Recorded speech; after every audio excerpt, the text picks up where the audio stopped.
Oiê! Sejam muito bem-vindos a mais um episódio do nosso... BíbliaCast! E hoje, gente, vamos ler 1 Reis 9, 2 Crônicas 8, Provérbios 25 e 26. Lembrando, estamos no reinado de Salomão. O templo já foi construído, o famoso templo de Salomão, dedicado ali para o Senhor, né? Ele já foi construído, já teve a dedicação para o Senhor. Se você não sabe como aconteceu isso, assista os episódios anteriores, que lá tá tudo detalhado para você, tá bom?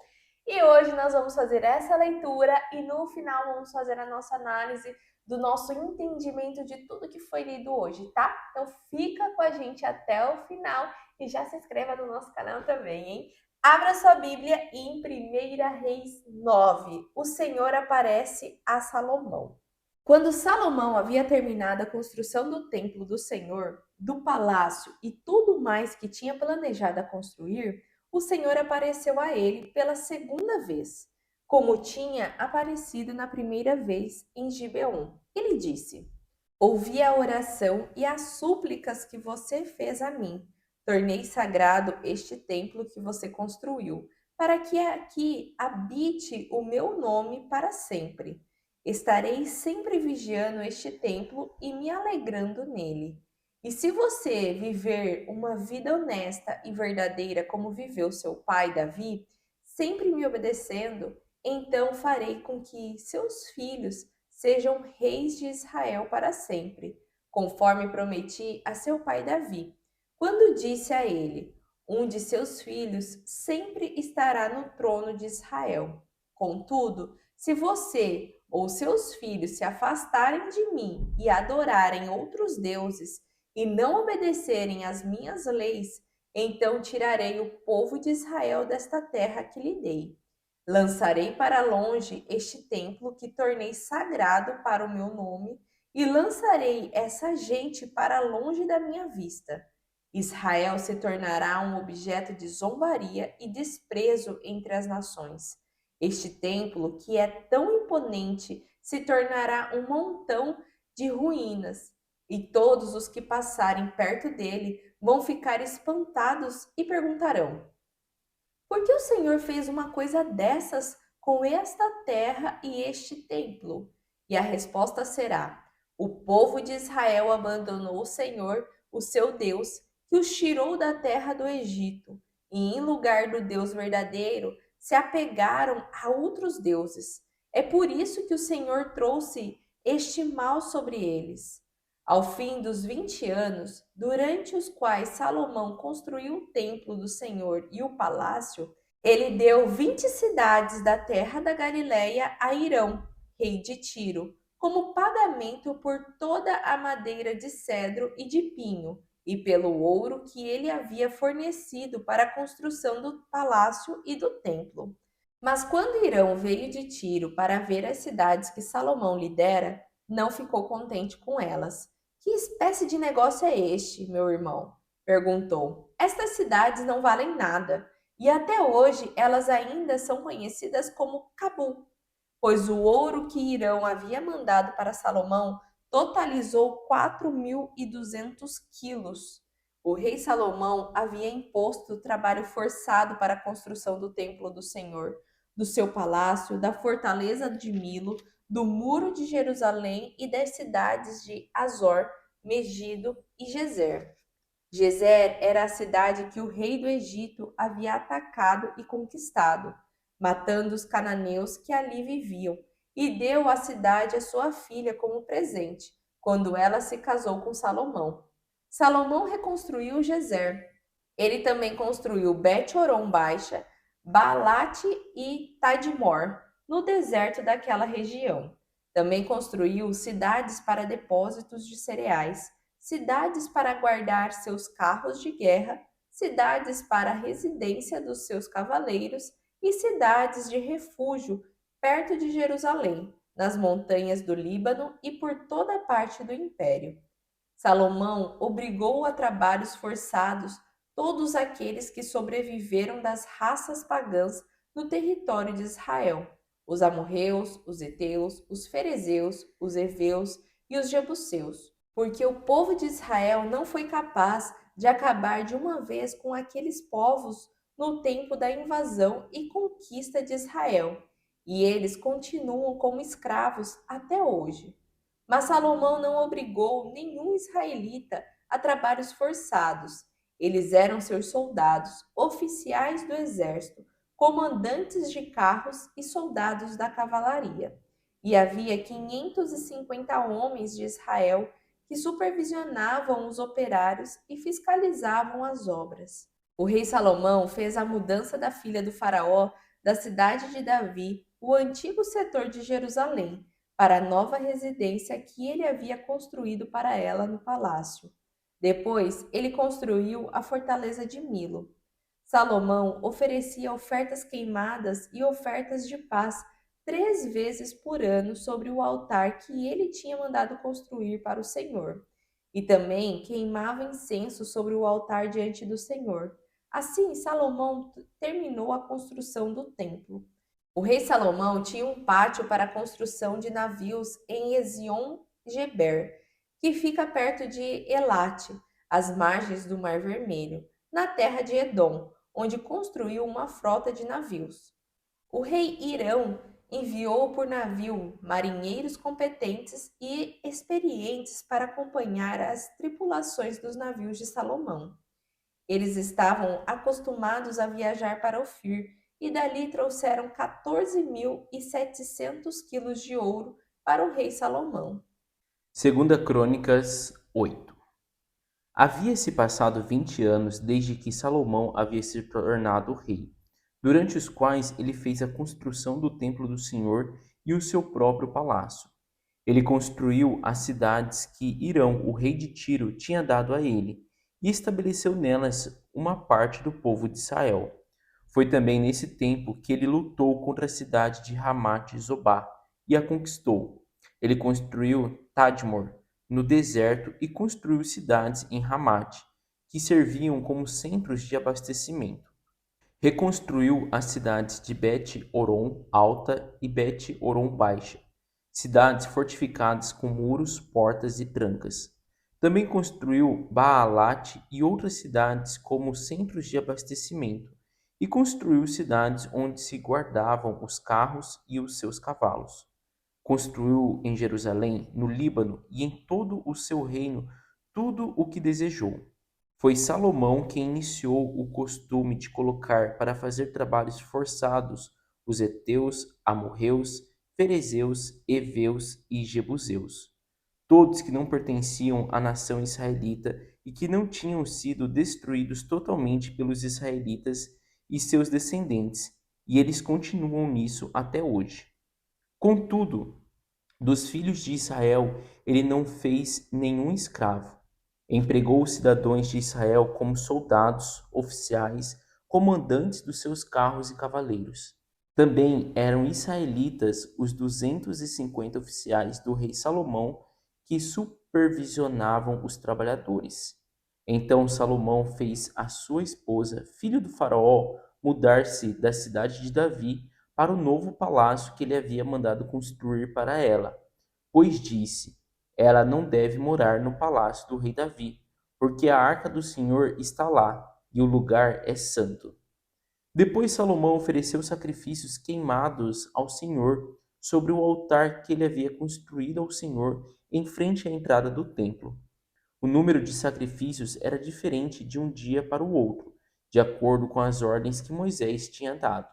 Havia sacrifícios extras nos sábados, nas festas da lua nova e nas 3 festas realizadas todos os anos: a festa dos pães sem fermento, a festa das semanas e a festa dos tabernáculos. Ao distribuir as tarefas entre os sacerdotes, ele seguia a orientação feita pelo seu pai Davi. Também deu aos levitas a condução do louvor e o dever de ajudar os sacerdotes nas tarefas de cada dia. Ele organizou por divisões os porteiros dos vários portões do templo, tudo de acordo com o que o rei Davi, o homem de Deus, havia determinado. Salomão não se desviava de nenhuma das ordens que Davi tinha dado aos sacerdotes e aos levitas, quanto aos seus deveres, inclusive quanto ao pessoal que tomava conta da sala dos tesouros do templo. Dessa maneira, Salomão completou com sucesso a construção do templo do Senhor, desde os alicerces até o acabamento final. Depois Salomão foi para as cidades de Ezion-Geber e Elote, no litoral da terra de Edom. Ele foi fazer o lançamento ao mar de alguns navios que o rei Irão deu de presente a ele. Esses navios eram comandados pelos marinheiros de Irão, homens que conheciam o mar. Eles navegaram com os homens de Salomão até Ofir, e de lá trouxeram 15.750 quilos de ouro para o rei Salomão. Provérbios 25. Estes são outros provérbios de Salomão. Eles foram copiados pelos secretários do rei Ezequias, rei de Judá. Os mistérios que Deus não revelou ao homem mostram a sua glória, mas a glória dos reis está em descobri-los. Ninguém consegue medir a altura do céu e o tamanho da terra, do mesmo modo que ninguém sabe o que se passa no coração de um rei. Após retirar a terra da prata e dos metais que aparecem junto com ela, o ourives tem um metal precioso para fazer um belo vaso. Tire os ajudantes desonestos e mal intencionados da presença do rei, e a justiça firmará o seu trono. Nunca pense em si mesmo como uma pessoa muito importante, nem procure um lugar de honra junto ao rei. É melhor receber um convite do rei para ter um lugar de honra do que ter de sair do seu lugar e ser humilhado diante de outra autoridade. Não seja apressado, querendo julgar um caso que você não conhece direito. O que acontecerá quando seu próximo provar que você está errado? Por isso, trate do caso pessoalmente com o seu próximo e não revele o segredo a outra pessoa. Caso contrário, você corre o risco de ser chamado de mentiroso e ficar marcado para o resto da vida. Você jamais perderá a sua má reputação. Um bom conselho dado na hora certa é como uma bandeja de prata coberta de maçãs de ouro. A repreensão dada com sabedoria é como um brinco de ouro ou uma joia de ouro puro para quem se dispõe a ouvir a repreensão. Como o frescor da neve num dia de verão é o mensageiro de confiança para aqueles que o enviam. Ele reanima o espírito dos seus senhores. Um homem que vive contando vantagens sobre boas ações que nunca pratica é como uma nuvem que passa sobre o deserto e não deixa cair uma gota de chuva. Seja paciente e você persuadirá o príncipe. Fale sempre com delicadeza, pois assim você pode vencer todas as dificuldades. Você gosta de mel? Coma um pouco de cada vez, para que não fique enjoado e acabe vomitando. Não exagere nas visitas a seu vizinho, para que ele não se canse de você e acabe ficando com raiva de você. Contar mentiras sobre outra pessoa faz tanto mal quanto bater-lhe com um porrete, com uma espada ou uma flecha bem aguda. Confiar num homem que não merece confiança na hora da dificuldade é como mastigar com dor de dente e apostar corrida com o pé quebrado. Cantar canções alegres para uma pessoa triste é como tirar o casaco num dia muito frio ou jogar vinagre numa ferida aberta. Se o seu inimigo estiver com fome, dê-lhe algo para comer. Se ele estiver com sede, dê-lhe de beber. Fazendo isso, você amontoará brasas vivas sobre a cabeça dele, e o Senhor dará a você a recompensa. Como o vento norte traz a chuva, assim uma resposta atrevida sempre deixa uma pessoa com raiva. É melhor morar sozinho no canto sob o telhado do que numa bela casa com uma mulher briguenta e implicante. Boas notícias chegadas de um país distante são bem-vindas, como um copo de água fresca para uma garganta sedenta. O homem justo que concorda em fazer maldades junto com o perverso é como uma fonte poluída ou um poço cheio de lama. Comer muito mel faz mal ao corpo. Esforçar-se para mostrar aos outros como somos importantes faz mal ao nosso espírito. Um homem que não sabe controlar as suas emoções e vontades é como uma cidade com seus muros derrubados. Provérbios 26. A honra é imprópria para o insensato, da mesma maneira que a neve no verão e a chuva forte na época da colheita. Uma maldição sem motivo nunca se cumprirá. Será tão ineficaz como o pardal que voa e a andorinha que passa velozmente pelo céu. Para ensinar um cavalo é preciso um chicote. Para ensinar um jumento é preciso um freio. Para ensinar um homem sem juízo é preciso uma vara nas suas costas. Não tente usar argumentos com o tolo, você acabará agindo igual a ele. Responda ao tolo de acordo com a tolice dele para que não pense que está ficando sábio. Dar ao tolo a responsabilidade de levar uma mensagem importante é como cortar o próprio pé ou beber veneno. Um provérbio dito por um tolo não tem o menor valor. É como as pernas paralisadas de um aleijado. Dar honra ao insensato é como amarrar uma pedra na atiradeira. Um provérbio dito por uma pessoa sem juízo é como um ramo de roseira na mão de um bêbado. Um homem que dá emprego a um insensato ou um transgressor é como o arqueiro que a todos fere. O insensato repete seus erros, como um cão que volta ao seu vômito. Você conhece alguém que se considera sábio? Há mais esperança para o insensato do que para ele. O preguiçoso diz: pode haver um leão no caminho, um leão feroz rugindo nas ruas. O preguiçoso se vira de um lado para o outro na cama, como uma porta que abre e fecha sem parar. O preguiçoso coloca a mão no prato, mas acha cansativo demais levar comida à boca. O preguiçoso acha que sozinho é mais sábio do que 7 homens capazes de dar a resposta certa. Dar opinião em problemas de outras pessoas sem que elas tenham pedido é como puxar as orelhas de um cachorro bravo. Como um louco que atira brasas e flechas mortais, assim é o homem que engana o seu próximo e diz: não ligue, era só uma brincadeira. Uma fogueira se apaga quando acaba a lenha. Da mesma maneira, as brigas acabam quando o encrenqueiro e implicante é separado do grupo. Como o carvão é para a brasa e a lenha para o fogo, assim o homem briguento e implicante provoca discussões e brigas. Boatos e fofocas são o prato preferido de muita gente.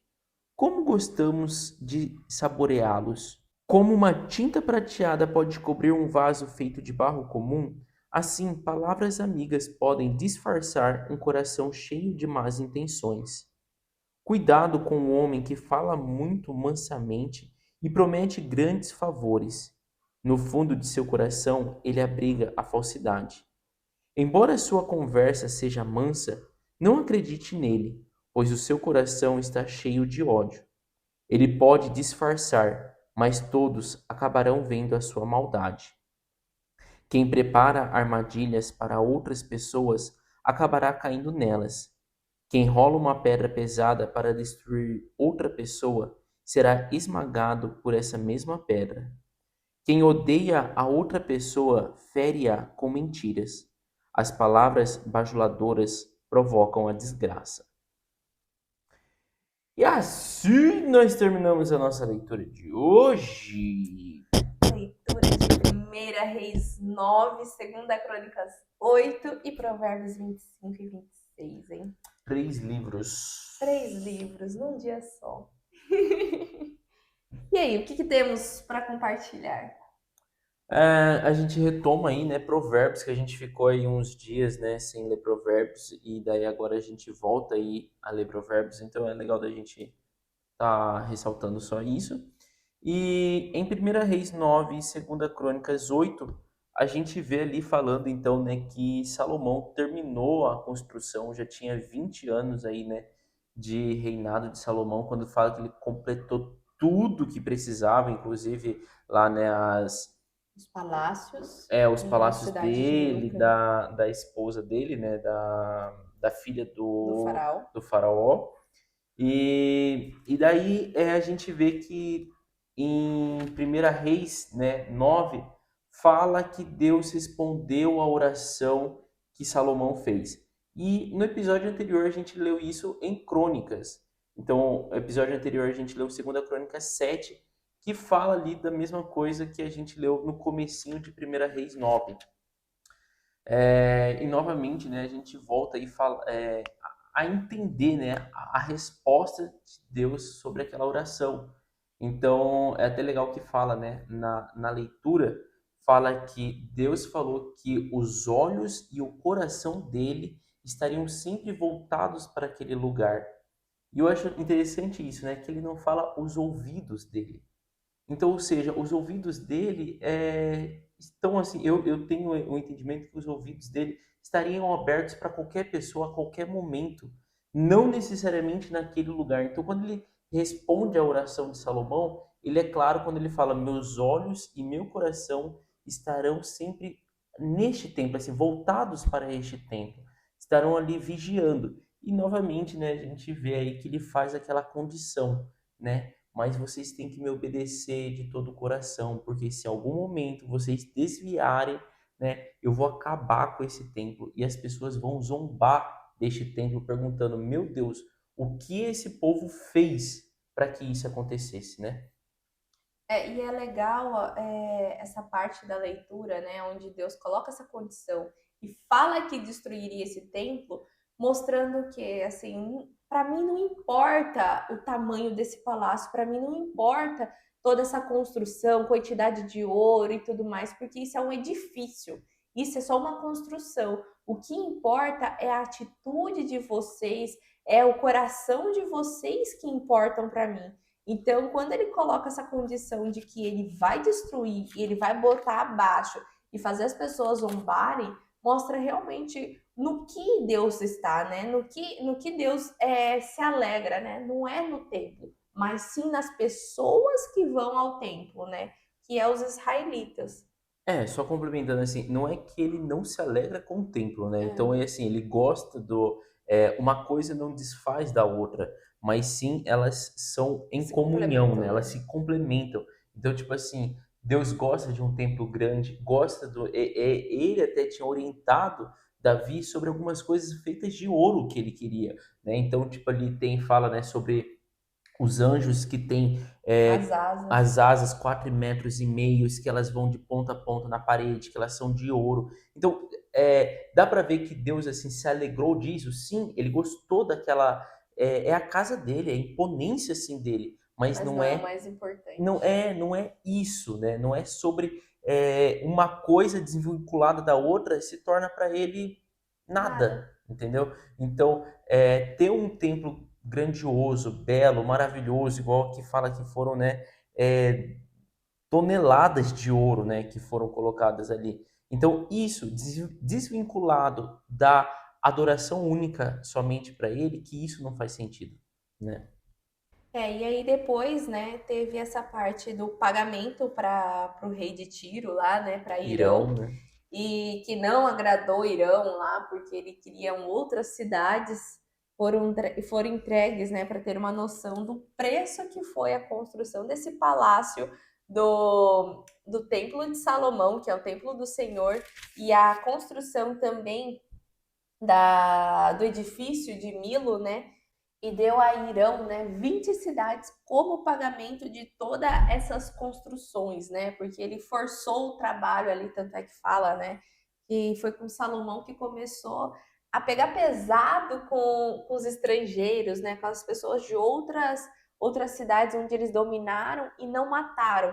Então ele começou a forçar essas pessoas, os heveus, os fariseus e tudo mais, para trabalhos muito pesados para construir todas essas belezas ali que Salomão desejou, né? E Irão, é importante aqui que ele era rei de Tiro, né? E Irão ele forneceu toda a madeira de cedro e de pinho para a construção desses palácios e, E os ouros também, e né? fala, né, que ele ajudou, né, ali Salomão a construir os navios para ir à terra de Ofir buscar ouro. Então, não sei se vocês já ouviram, mas fala, tem até uma música que fala, né, mais puro, o ouro mais puro de Ofir. O que que é Ofir? Era uma cidade onde tinha ouro, bastante ouro, e era um ouro muito puro, né? Então, aqui fala que Tiro, né, ajudou então a Salomão construir esse lugar ali no Mar Vermelho, ele fala até o nome da cidade, mas que foi feito ali o lançamento de navios que iam para Ofir, onde foi retirado ouro. E em Segunda Crônicas 8 ele repete, né, essa metade ali do livro de Primeira Reis 8 9, né, Primeira Reis 9 que a gente leu, que fala sobre essas outras atividades de Salomão, se referindo a essa parte dele pegar o ouro, do pagamento, da cidade que não agradou a Irão e tudo mais. Então, deu um pouco mais detalhado, né? Crônicas, igual o Geisso mesmo fala, ela é mais detalhada do que o livro de Reis, em algumas situações, né? E uma coisa que me chama a atenção de Segunda Crônicas 8 é que fala ali, né, no versículo 11, fala que Salomão pegou a esposa dele, né, a filha do faraó, que estava na cidade de Davi e levou para o novo palácio. E fala, né, fala assim que ele fez essa mudança, levou ela para o novo palácio. Está escrito assim: pois disse, ela não deve morar no palácio do rei Davi, porque a arca do Senhor está lá e o lugar é santo. Então, me chama a atenção essa passagem, porque a gente tem que saber que os egípcios, eles tinham ali, né, eles vinham de uma outra crença, de uma outra religião, Adoravam outros deuses, né? adoravam outros deuses, e Salomão tinha, né, essa consciência. E ele sabia que ela adorava outros deuses. E ele falou, né, tipo assim, eu acho legal quando ele vê isso, ele fala assim, eu preciso tirar ela de lá, preciso, né, fazer um palácio, uma casa bonita para ela, mas ela não pode ficar no palácio do rei Davi, porque a arca do Senhor está lá. E é tipo assim, eu acho que mesmo ele não estando lá, ele sabia que ela fazia adorações a outros deuses lá, né? Então aqui você não vê claramente isso, não está explícito essas palavras, mas você vê que ele se incomodava com isso e falou, ela não deve morar, né, no palácio do rei, porque o lugar é santo. E a gente vai ver mais para frente que ela adorava, assim, então a gente vai ver que ela vai adorar outros deuses e isso vai deixar claro na Bíblia que ela fazia essa adoração aos outros deuses. Não sabemos, né, não podemos ter certeza se ela fazia naquele local, mas cremos que sim. E é legal a justificativa, né? Por que foi criado esse outro palácio especificamente para a filha do faraó, a mulher de Salomão, né? Não foi assim, tipo, nossa, ela era a preferida de Salomão. Não era essa questão. Era por conta dessa situação mesmo. E depois a gente foi para Provérbios 25 e 26, né? Que são provérbios ali, igual a gente sempre falou, né? Nas leituras de provérbios, carregados de ensinamento, carregados também de frases aonde a gente já ouviu também elas soltas, né? E teve umas que me chama muita atenção, que é essa parte ali de Provérbios 25 mesmo, 2, que fala sobre as coisas que são ocultas por Deus, né? Às vezes a gente, lendo a Bíblia mesmo, né, quer entender tudo, quer entender tintim por tintim ali, né? E às vezes a gente não consegue entender, acha umas palavras muito difíceis e ali às vezes a gente se trava. E aqui mesmo em Provérbios, né, fala que os mistérios que Deus não revelou ao homem mostram a sua glória. Tem coisas que Deus deixa escondido mesmo e tá tudo bem. É desse jeito que Deus age, né? Então, tira também um pouco do nosso peso na parte da nossa leitura também em conseguir entender muito detalhadamente, né? E porque, né, depois ele continua ali, né, no versículo 3 falando, né, que ninguém consegue medir a altura do céu e o tamanho da terra, do mesmo modo que ninguém sabe o que se passa no coração de um rei. Isso quer dizer o quê? Que o que Deus criou é muito gigante, né? Não dá pra gente saber o que se tem entre o céu e a terra também, como explicação de tudo que Deus faz, né, na nossa vida. Então, eu acho legal essas partes. Eu acho legal também no 25, bem no começo do 25, ele fala ali no 6, no versículo 6 e 7, que ele fala: Nunca pense em si mesmo como uma pessoa muito importante, nem procure um lugar de honra junto ao rei, né? Aqui o rei a gente pode colocar como qualquer outra pessoa importante aí, né? Mas nunca procure um lugar de honra junto a essa pessoa. É melhor receber um convite, né, de uma pessoa importante aí, para ter um lugar de honra do que ter de sair de seu lugar e ser humilhado diante de outra autoridade. Então, eu acredito que, pelo menos, eu já escutei esse provérbio, não com essas palavras, né? Mas eu já tinha escutado esse provérbio, sempre falando assim, né? Não se assente num lugar que não é seu, né? Então tome cuidado. É melhor você ser convidado a se assentar naquele lugar do que você chegar se achando que você é capaz de sentar naquele lugar, né? E você se assentar e a pessoa falar, me desculpa, né? Mas é que é para outra pessoa, né? Então eu já tinha ouvido dessa forma, de uma forma um pouco mais literária, assim, né? Mas é legal da gente observar esse provérbio. E, enfim, né, tanto o 25 como o 26, cada versículo dele aí, ele é carregado, né? E o 26 eu acho legal que ele é meio, ele tem um arzinho ali de zombador, né?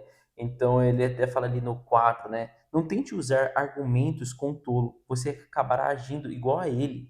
Responda ao tolo de acordo com a tolice dele, para que não pense que está ficando sábio.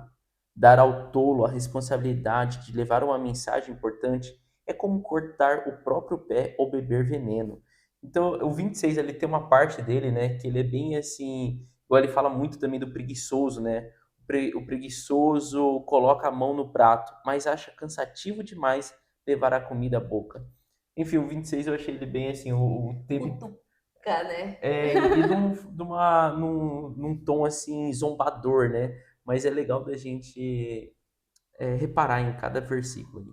É, e eu gostei ali para finalizar o 26, que é uma fogueira se apaga quando acaba a lenha. Da mesma maneira, as brigas acabam quando o encrenqueiro e implicante é separado do grupo. Que é quem? É quem tá lá botando a lenha, né, na briga. Então, é igual a gente sempre falou ali, né? Provérbios, qualquer provérbios que você for ler, ele tem muita coisa para nos ensinar, tem muita coisa escrita entre linhas também para a gente levar para o nosso dia a dia, né? E a gente vê que ele se repete, né? Tipo assim, a gente já falou em outros episódios Da da mulher mulher também. briguenta e implicante, sobre você Boatos e fofocas fofocas. também, Então né? ele vem reforçando, né? Isso. É. Ele parece que ele reforça de uma maneira assim, tipo, você não entendeu naquela hora que você leu, vou te falar de uma outra forma, de uma Ah, outra maneira, de um outro ângulo, para ver se dessa vez entra na tua cabeça. sim. Mas acho que é isso, né, que a gente tem para compartilhar hoje com vocês. Espero que tenha feito sentido para ti. Caso você tenha alguma coisa para complementar, já deixa aqui nos comentários também. Curta esse vídeo, se inscreva no nosso canal para a gente estar compartilhando mais e mais essa mensagem com outras pessoas também, tá bom? E a gente se vê amanhã no próximo episódio, complementando aí toda a nossa leitura, tá bom? Um beijo e até mais. Tchau! Tchau! Oiê! Parabéns! Você concluiu mais um episódio do nosso Bíblia Cast. Aqui do lado eu já deixei o quê? Nosso canal para você estar se inscrevendo e aqui abaixo o sininho para você já deixar ativado e ser notificado sempre quando a gente lançar o próximo episódio. E o próximo episódio já está aqui também para você estar assistindo e crescendo cada vez mais espiritualmente, viu? Então vai lá, já clica aqui e já assista o próximo episódio. Nos vemos! Tchau!